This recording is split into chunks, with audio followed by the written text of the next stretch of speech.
إن الحمد لله وصلي وسلم على نبينا مصطفى محمد صلى الله عليه وسلم وعلى آله وصحبه أجمعين أما بعد أعوذ بالله من الشيطان الرجيم بسم الله الرحمن الرحيم സൂറ അന്നൂർ 41-ാമത്തെ വചനത്തിന്റെ വ്യാഖ്യാനം നോക്കൂ നിങ്ങൾ. മുൻ ആയത്തിൽ അവിശ്വാസികളുടെ ഉപമകൾ വിശദീകരിച്ചു, അവർ അന്ധകാരത്തിലാണെന്ന് വിശദീകരിച്ചു.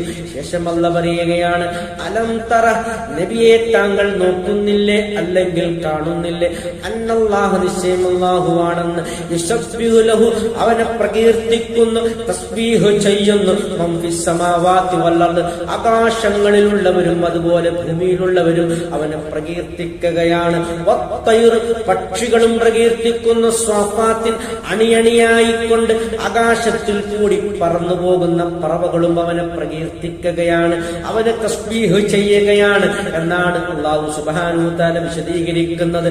നോക്കൂ, മനുഷ്യനും ജിന്നും മലക്കുകളും മാത്രമല്ല, പക്ഷികൾ പോലും അല്ലാഹുവിനെ തസ്ബീഹ് ചെയ്യുന്നു എന്നാണ് ഈ ആയത്തിൽ കൂടി നമുക്ക് പഠിപ്പിക്കുന്നത്.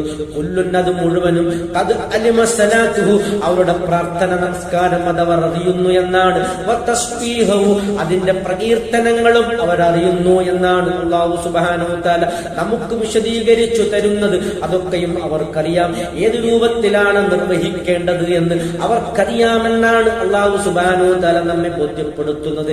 അതേസമയം പറവകളുടെ ആ തസ്ബീഹിനെ പറ്റി നമുക്ക് നേരിട്ടറിയാൻ കഴിയില്ല എന്ന് ഖുർആനിൽ മറ്റൊരു സ്ഥലത്ത് അല്ലാഹു സുബ്ഹാനഹു വ തആല അത് കൃത്യമായി വിശദീകരിക്കുന്നുണ്ട്. നോക്കൂ, വല്ലാഹു, അല്ലാഹു ആകട്ടെ, അലീമുൻ, അവൻ എല്ലാ കാര്യങ്ങളും അറിയുന്നവനാണ്, ബിമാ യഫ്അലൂൻ, നിങ്ങൾ പ്രവർത്തിക്കുന്നതിന്, അവർ പ്രവർത്തിക്കുന്നതിനെ പറ്റി, അവർ പ്രവർത്തിക്കുന്ന അവരുടെ സകലമാന പ്രവർത്തനങ്ങളെ പറ്റിയും അല്ലാഹുവിന് കൃത്യമായി അറിയാമെന്ന് പറഞ്ഞുകൊണ്ടാണ് ഈ ആയത്ത് അവസാനിക്കുന്നത്. നോക്കൂ നിങ്ങൾ, ഈ രൂപത്തിൽ നാം നിരന്തരം അല്ലാഹുവിനെ തസ്ബീഹ് ചെയ്യുന്നവരായി മാറണം, അല്ലാഹുവിനെ പ്രകീർത്തിക്കുന്നവരായി മാറണമെന്നാണ് ഈ ആയത്തിൽ കൂടി പഠിപ്പിക്കുന്നത്. നാം മാത്രമല്ല, നമ്മുടെ കൂടെ നിരന്തരം നാം കണ്ടുകൊണ്ടിരിക്കുന്ന അന്തരീക്ഷത്തിൽ കൂടി പാറിക്കളിക്കുന്ന ആ പറവുകൾ പോലും അണിയണിയായിക്കൊണ്ട് അല്ലാഹുവിനെ തസ്ബീഹ് ചെയ്യുന്നു എന്നാണ് അല്ലാഹു ഈ ആയത്തിൽ പഠിപ്പിക്കുന്നത്. നോക്കൂ നിങ്ങൾ, ഈ അത്ഭുതം ഉൾക്കൊള്ളേണ്ടതല്ലേ. നോക്കൂ, അല്ലാഹുവിനെ ഭയപ്പെട്ടുകൊണ്ട് ഏറ്റവും നല്ല ഒരു മുസ്ലിമായി ജീവിച്ചുകൊണ്ട് മുസ്ലിമായി മരിക്കാൻ നാം ആഗ്രഹിക്കണം. അൽഹംദുലില്ലാഹി റബ്ബിൽ ആലമീൻ.